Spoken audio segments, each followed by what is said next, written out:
이사야 1장부터 주님은 계속해서 심판을 이야기하세요. 아침에도 말씀드렸던 것처럼 너희들은 1장에 보면 너희들은 짐승만도 못하다. 너희들은 우양보다 못하다.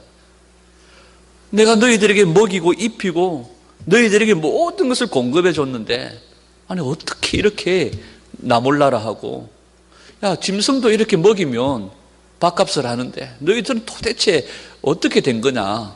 주님께서 막 쏟아내시면서 분노하시면서 주님이 심판을 말씀하세요. 근데 주님이 말씀하시는 심판을 보면 주님의 그 통곡하는 눈물이 보입니다. 마음이 느껴져요. 이사야 1장에 보면 슬프다, 주님이 슬프다는 표현을 하세요. 근데 그 슬프다 하는 표현이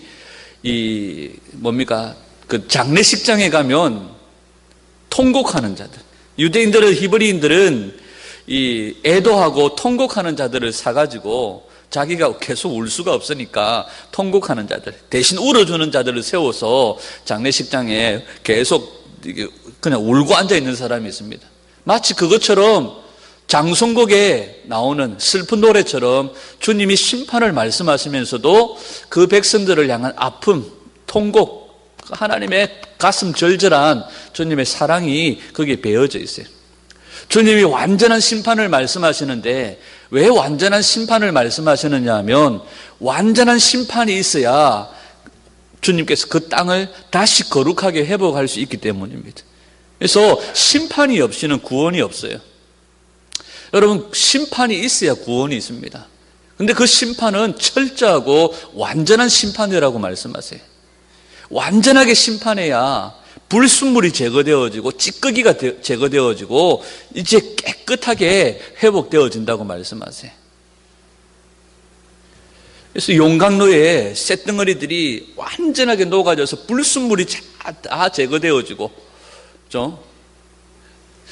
심판이 그런 목적으로 주어진다고 말씀하세요. 그러다가 4장에 와가지고 주님이 잠깐 회복의 말씀들을 하시는데 2절부터 6절까지 이 회복을 이야기하시면서 이 회복의 주체가 누구냐? 바로 메시아, 예수 그리스도이심을 우리에게 말씀하세요. 2절을 한번 보겠습니다. 4장 2절입니다.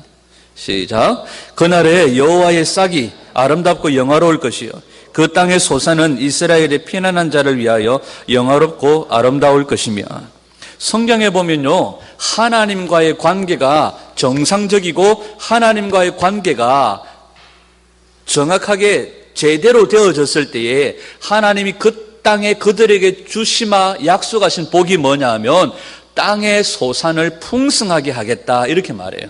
근데 하나님과의 관계가 깨어지면 하나님이 제일 먼저 즉각적으로 주시는 심판이 뭐냐 하면 땅에 소출이 없다는 거예요. 근데 땅의 소산이 풍성하다, 이것은 하나님과의 관계가 바로 회복되어짐을 이야기하는 거예요.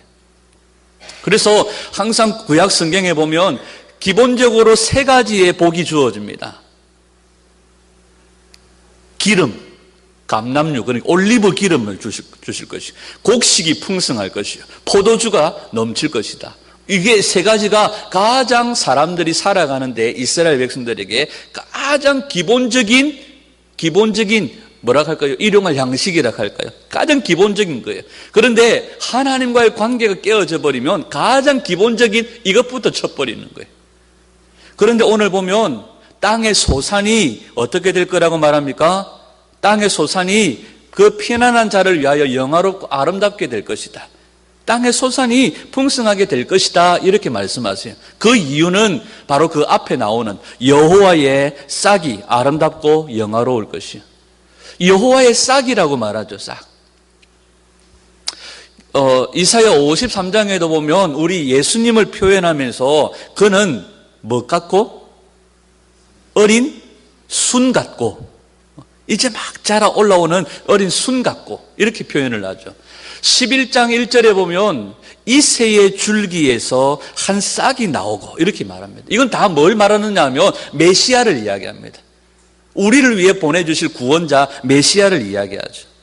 그리고 53장 2절에서도 똑같이 어린 순, 이새의 줄기에서 나오는 싹, 다 이게 메시아를 이야기하는 겁니다.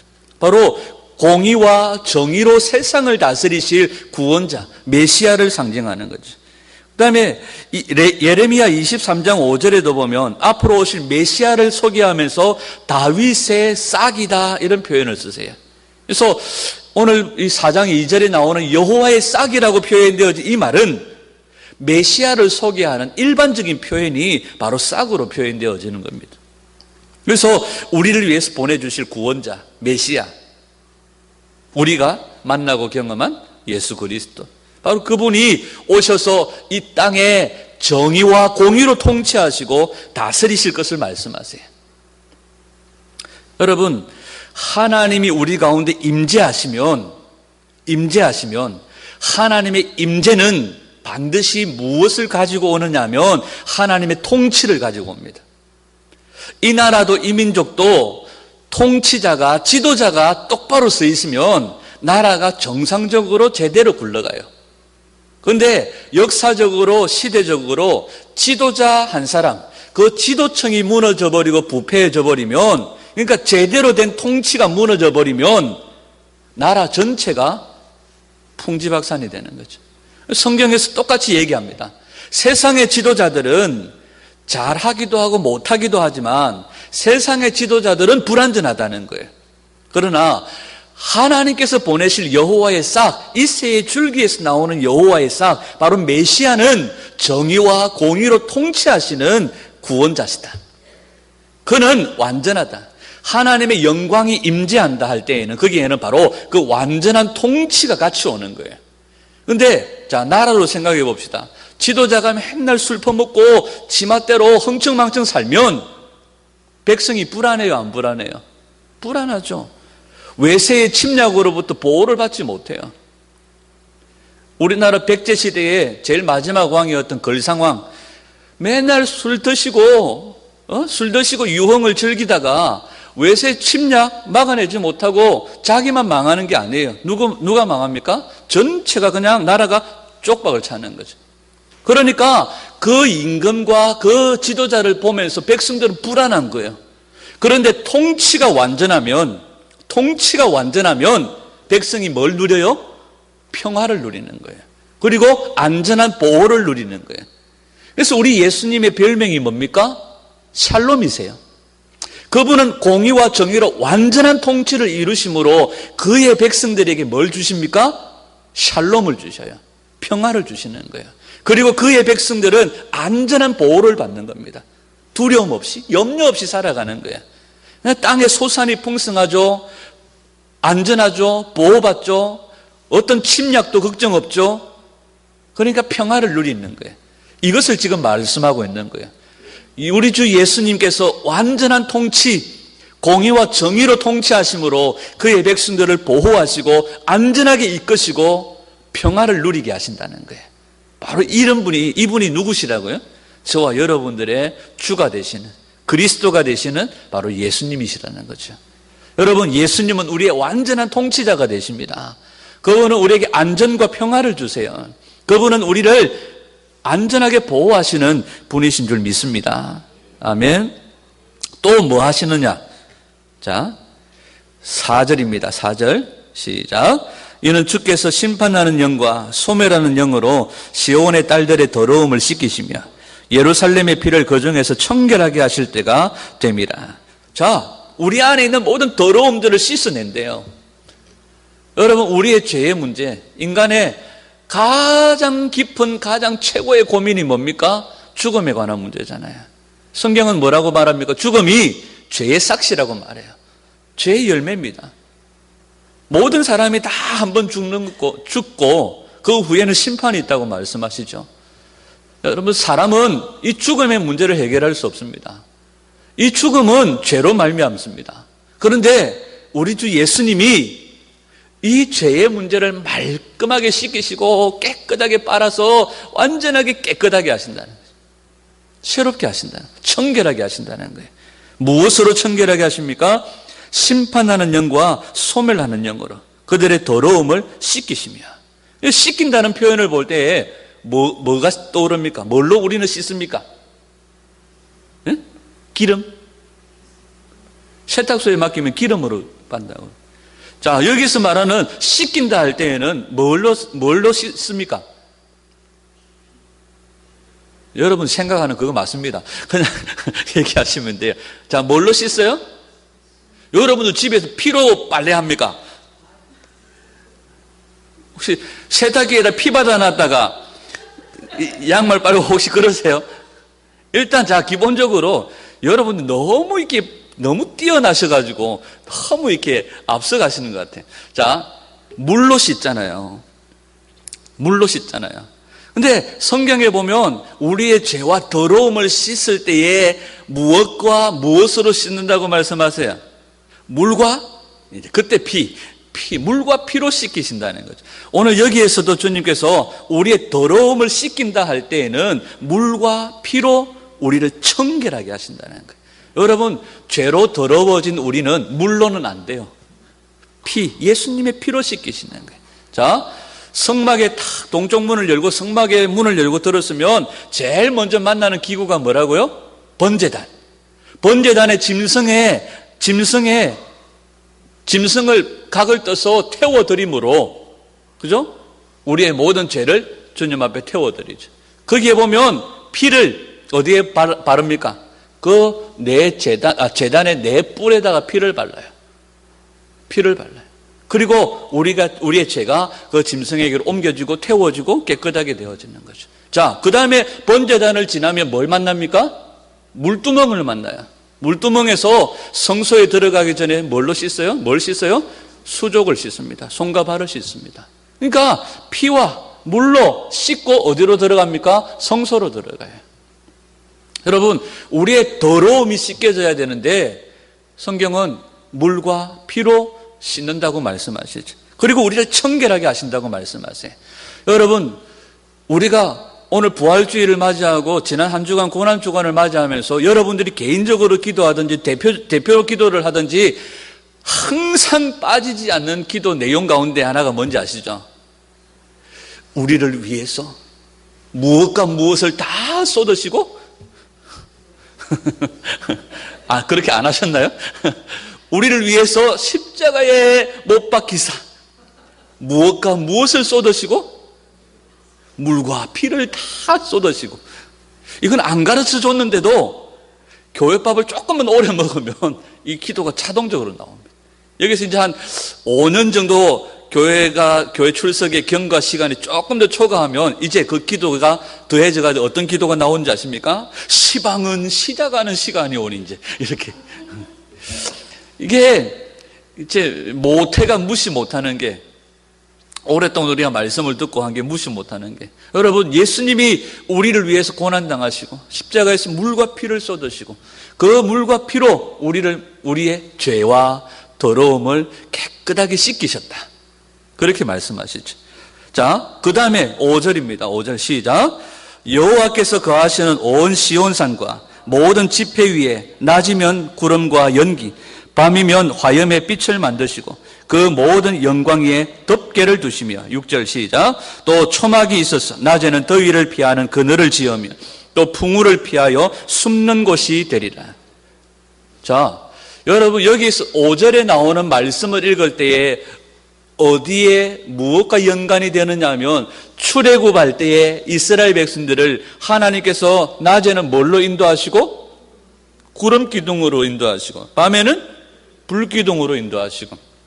자, 구름 기둥, 불 기둥이 떠오르면, 움직이면 따라서 움직이는 거예요. 멈춰 서 있으면 그냥 멈춰 서 있는 거예요.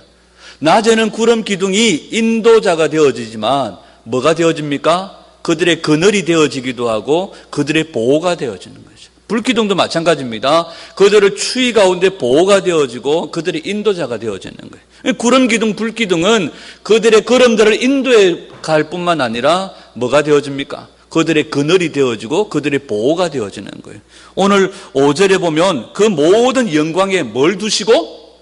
덮개를 두시고, 덮개. 자, 임금님이 행차할 때에 가장 힘들어 보이는 내시 형님, 이 까만한 파라솔 같은 걸 들고 임금님 오른쪽으로 가면 오른쪽, 임금님 왼쪽으로 가면 왼쪽, 파라솔 들고 막 이렇게 다니시는 내시 형님 있잖아요. 뭐가 되게? 임금님에게 그늘을 제공하기 위해서 파라솔 들고. 또 임금님이 어디 뭐 사냥이나 나가면 뭘 칩니까? 천막 같은, 그죠? 임시 천막 같은 걸 치고 거기에 이제 쉬기도 하고 그늘을 만들어주는, 마치 이스라엘 백성들을 하나님께서 덮개로 덮으셔서 낮에는 그 태양빛으로 보호해 주시고 밤에는 추위로부터 보호해 주시고, 근데 그 덮개가 뭘로 되어져 있느냐? 하나님의 영광이라는 덮개로 덮으셨다는 거예요. 자, 지난번에 한번 말씀드렸던 것처럼 하나님의 영광이라고 할 때에는 지성소에 임하는 세키나의 영광이 있지만, 보통 출애굽기 33장 18절에 모세가 구하였던 주님 내게 주의 영광을 보여주십시오 했을 때 그 영광이 카보드의 영광입니다. 그 카보드는 덮는다는 그런 의미가 있어요. 덮는다. 그런데 오늘 여기도 보면 하나님께서 덮개를 만들어 주셨는데 그 덮개가 뭐라고요? 하나님의 영광이라는 덮개로 덮어주셨다는 거예요. 이게 얼마나 멋진지 몰라. 그리고 초막이 있어서 낮에는 더위를 피하는 그늘을 지으시고 또 풍우를 피하여 숨는 곳이 되리라. 자, 우리 성경을 한번 룻기 2장 12절을 한번 보겠습니다. 룻기 2장 12절 우리 같이 한번 읽겠습니다. 시작. 여호와께서 네가 행한 일에 보답하시기를 원하며 이스라엘의 하나님 여호와께서 그의 날개 아래에 보호를 받으러 온 내게 온전한 상 주시기를 원하노라 하는지라. 자, 보아스 형님이 룻을 만났을 때에 룻이 자기가 기업 물을 자가 된다는 것을 알았을 때에 보아스가 했던 고백이 있습니다. 네가 룻을 딱 보자마자 야, 왜 하필이면 나를 선택했냐? 나는 나이도 많은데 젊은 남자들도 있는데 왜 하필이면 나이 많은 나를 선택했냐? 근데 선택하고 안 하고가 룻의 기업 물을 자는 보아스거든요. 근데 그 성경에 보면 보아스가 조금 나이가 많았던 것 같아요. 나이가 조금 많았고 머리도 좀 시원했던 것 같아요. 그랬더니 룻을 만나자마자 자기가 나이 많고 재력은 있지만 나이 많고 좀 그래서 미안했던 것 같아요. 그런데 룻에 대한 소문을 듣자마자 보아스가 했던 이야기가 바로 이겁니다. 룻을 향하여 야, 네가 너의 나라, 너의 민족, 너의 친척, 너의 가족들을 다 버리고 모압에서 베들레헴으로 올 때에는 바로 네가 여호와의 날개 아래에 보호받으러 온 것을 내가 안다. 그의 날개 아래에 보호를 받으러 온 너에게 하나님께서 온전한 상 주시기를 원한다. 이렇게 말씀해요. 이게 2장의 내용입니다. 근데 3장에 가면 3장 9절입니다. 3장 9절에 보면 나오미, 시어머니 나오미가 룻에게 시킵니다. 야, 우리 집에 기업 물을 자는 보아스다. 보아스가 오늘 밤에 타작을 하고 사람들과 잔치를 베풀고 아마 논에서 논에 볕단에 있는데 안에 쉬는 따로 텐트가 있는데 거기서 아마 잔치를 벌이고 거기서 잘 거다. 몰래 니는 숨어 있다가 머리에 기름 바르고 화장하고 예쁘게 립스틱 바르고 아름답게 꾸며서 보아스가 자다가 깼을 때 네 얼굴 보자마자 바로 뿅 가도록 예쁘게 단장해서 가만히 있다가 그 밑에 보아스가 덮고 있는 이불자락을 살 덮고 누워 있으라. 이렇게 시킨 거예요. 그때에 보아스가 진짜로 자다가 뭔가 기분이 이상해서 눈을 딱 뜨고 보니까 자기 발 밑에 자기가 덮고 자던 이불 끝자락에 웬 여자가 누워 있는 거예요. 이건 오늘날도 심각한 일이지만 그때 당시만 해도 심각한 일이잖아요. 혼자 자고 있는데 누가 여자가 이불자락 탁 이렇게 덮고 누워 있다고 생각해 보십시오. 그 여자 자체만으로도 두려운 거예요. 그런데 그때의 룻이 보아스에게 뭐라고 얘기하느냐 하면 나는 당신의 여종이오니 당신의 옷자락을 펴서 당신의 여종을 덮으소서 이렇게 말해요. 이게 그냥 추우니까 옷 좀 덮어주이소 이런 뜻이 아닙니다. 바로 나는 당신의 여종이오니 당신이 우리 가정의 기업 물을 자이니 나를 취하소서. 당신의 여종으로 취하소서. 나의 모든 것이 당신의 것입니다. 당신의 옷자락을 펴서 당신의 여종을 덮으소서. 이 말은 바로 당신이 우리 집 가문의 기업 물을 자이니까 나를 취하소서. 그리고 우리 가정에 기업을 물어주십시오 하는 그런 의미입니다. 여기 보면 옷자락을 펴서 덮으라고 말하잖아요. 이게 바로 2장에 나오는 주의 날개 아래 보호를 받으러 왔다. 그 날개라는 단어와 여기 옷자락이라는 단어가 똑같은 단어예요. 주님의 날개로 룻을 보호하듯이 하나님께서 보아스라는 기업 물을 자를 보내주셔서 룻과 그 가문을 덮어서 보호하시는 거예요. 이 기업 물을 자라고 하는 것이 바로 히브리어로 고엘이라고 부릅니다. 바로 그 가문의 빚을 탕감해주고 그 가문의 기업을 일으켜주는 자가 고엘인 거예요. 우리가 전에 수요 예배 때 한번 살펴봤지만 이 고엘이 바로 누구를 상징합니까? 예수 그리스도를 상징해요. 우리의 구원자 되시는 예수님을 상징합니다. 죄의 종이 되어졌고 죄의 노예가 되어졌던 우리들에게 죄값을 치르시고 우리를 자유케 하시고 당신의 옷자락으로 덮어서 우리를 보호해 주시는 바로 우리의 고엘 되시는 예수님을 보여주시는 장면이에요. 그러니까 보아스의 옷자락으로 룻을 덮으신 것처럼 오늘 하나님께서 우리에게 예수 그리스도를 보내주셔서 당신의 날개로 덮으시고 당신의 옷자락으로 덮어서 우리를 보호해 주시고 그의 가족으로 그의 백성으로 우리를 삼아주셨다는 거죠. 그래서 오늘 이사야 4장에 보면 주님이 영광으로 덮으시고 낮에는 태양빛이 밤에는 추위가 엄습하지 못하도록 덮으시고 보호하는 장면의 그림이 바로 룻기에서 볼 수 있는 것처럼 여러분, 예수님은 하나님께서 우리를 보호하시기 위해서 보내신 그의 날개요, 그의 옷자락이요, 바로 우리의 고엘이 되신다는 거예요. 우리의 기업 물을 자가 되신다는 거죠. 여러분, 오늘 하나님께서 우리를 그의 날개로 품어주시고 덮어주시기를 원합니다. 그의 날개로 보호하여 주시기를 원합니다. 출애굽기 23장 20절을 보겠습니다. 시작. 내가 사자를 내 앞서 보내어 길에서 너를 보호하여 너를 내가 예비한 곳에 이르게 하리니. 출애굽한 이스라엘 백성들에게 너희들보다 앞서 내 사자를 보내겠다. 그리고 너를 보호하며 너를 내가 예비한 곳에 이르게 하겠다. 실제로 여호수아 1장에 보면 이스라엘 백성들이 요단강을 건너고 가나안 땅을 정복할 때에 그 가나안 땅 정복을 이루어 나가는 여호수아의 군대에 대장이 누구십니까? 하나님께서 보내신 여호와의 군대 대장, 바로 우리 주 예수 그리스도가 등장해요. 가나안 땅을 정복하고 가나안 땅을 향하여 나아갈 때 여호수아가 대장이 아니고 하나님께서 보내신 여호와의 군대 대장 예수님이 앞서가시고 예수님이 그 길들을 열어가세요. 그래서 가나안 땅의 정복 전쟁은 여호수아가 한 게 없어요. 누가 하십니까? 하나님의 군대가 그 일들을 해나가는 겁니다. 여러분, 바로 우리의 보호자가, 예수님이 바로 우리의 보호자가 되시는 줄 믿습니다. 신명기 32장 10절입니다. 시작. 여호와께서 그를 황무지에서 짐승이 부러지는 광야에서 만나시고 호위하시며 보호하시며 자기의 눈동자같이 지키셨도다. 광야에서 이스라엘 백성들을 만나시고 호위하시고 보호하시고 자기의 눈동자같이 지키셨다. 이렇게 말씀해요. 오늘 제2의 출애굽을 한 우리들을 주님께서 호위하시고 보호하시고 눈동자같이 지켜주시는 줄 믿습니다. 시편 5편 11절입니다. 시작. 그러나 주께 피하는 모든 사람은 다 기뻐하며 주의 보호로 말미암아 영원히 기뻐 외치고 주의 이름을 사랑하는 자들은 주를 즐거워하리이다. 주님께 피하는 모든 사람은 그의 보호로 말미암아 기뻐합니다. 여러분, 주님이 우리의 보호자 되세요. 아멘. 아침에도 말씀드렸던 것처럼 우리에게 부활하신 주님이 실제하시고 실존하신다는 믿음이 없어요. 그 부활하신 주님이 지금 나와 함께 하시고 지금 나와 동행하시며 내 출근 시간에 함께 하시고 내 퇴근 시간에 함께 하시고 내 근무 시간에 함께 하신다는 사실을 잊어버리고 살 때가 많아요.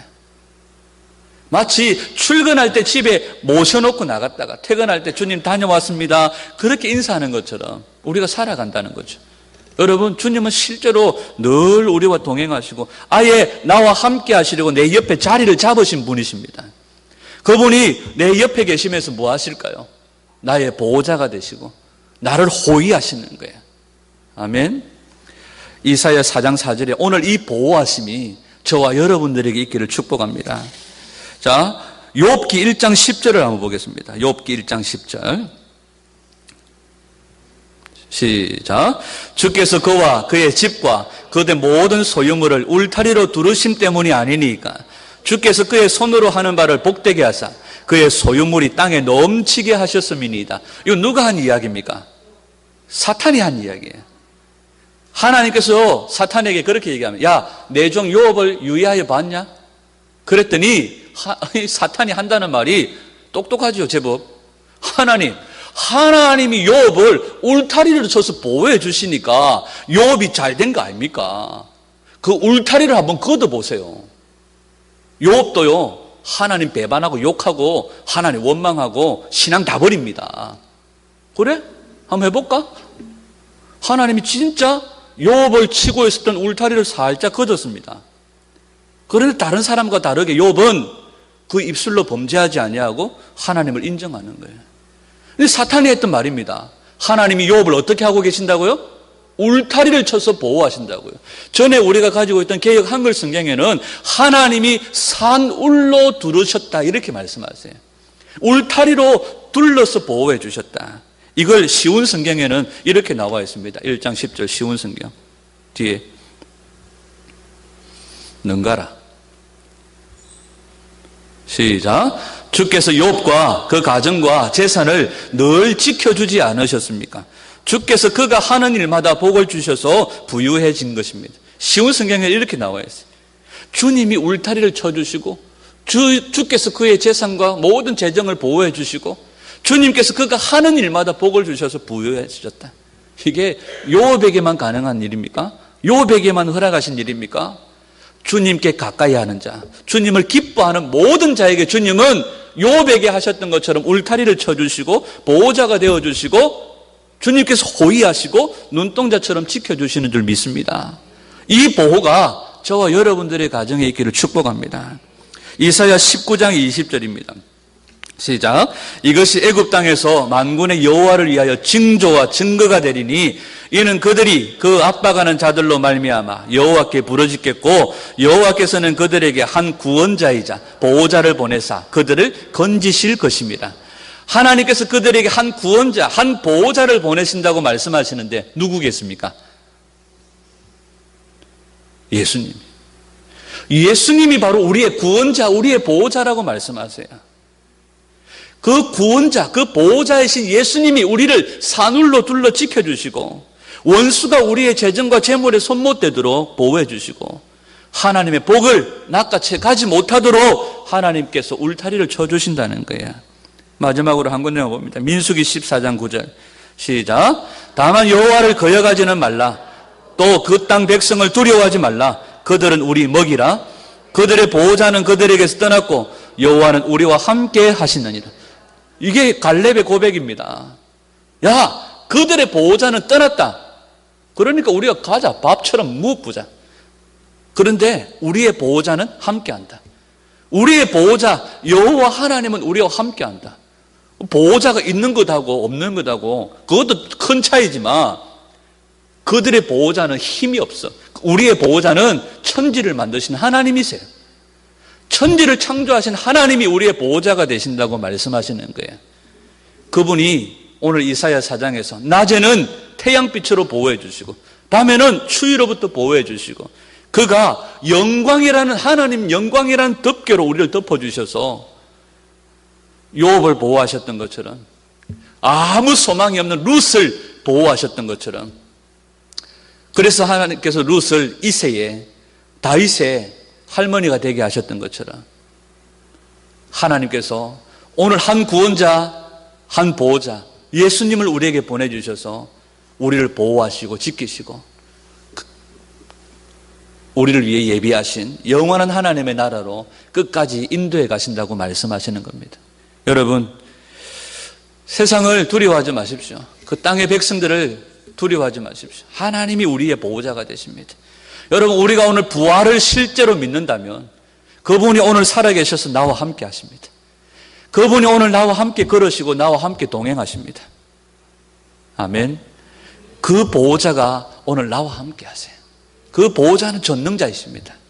세상 사람들이 믿고 의지하는 것은 다 이 세상 불살 때 없어지지만 우리의 보호자는 바로 우리의 죄를 말끔히 씻기시고 우리의 모든 더러움을 씻기시는 바로 구원자세요. 메시아이십니다. 예수님이세요.